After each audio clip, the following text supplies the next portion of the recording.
Admonition the 21st. Seek to understand the truth of those you encounter.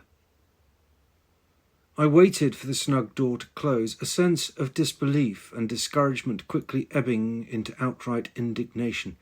I think the traditional response would be, "Cheek of the man!" I'm amazed. Gentlemen like that, repeating gossip like that. Should know better. Do you think he was genuine?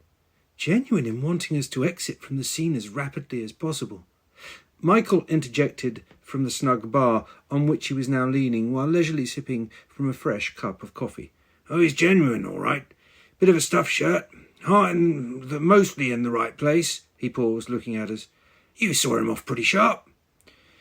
"Feeling is running quite high indeed," I mimicked. Obviously had an agenda, obviously been asked to intercede. "Not one of our competitors, then?" I asked Sadie. "Oh, possibly, but I didn't detect a direct agenda. He was too indirect, almost too flaccid. I thought he was acting for someone else, and in doing so wasn't as fully committed as he might have been. Either that or too polite. If he really is army and a captain and had skin in the game, then he'd have been much more direct, much more in a get off my land kind of way." "So, do you think he was doing it as a favour, Sadie?" Michael asked. "I think so. I think it was on behalf of an interest.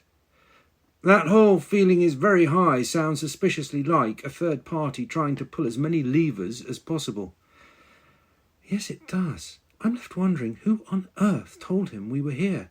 "Well, as they say round here, it wasn't me," said Michael, cackling. "But seriously, you two, just be careful. The captain is a bit of an old duffer, but he's all right. Thing is, if he's been convinced to intercede, then whoever is pulling the strings has some degree of social capital around here."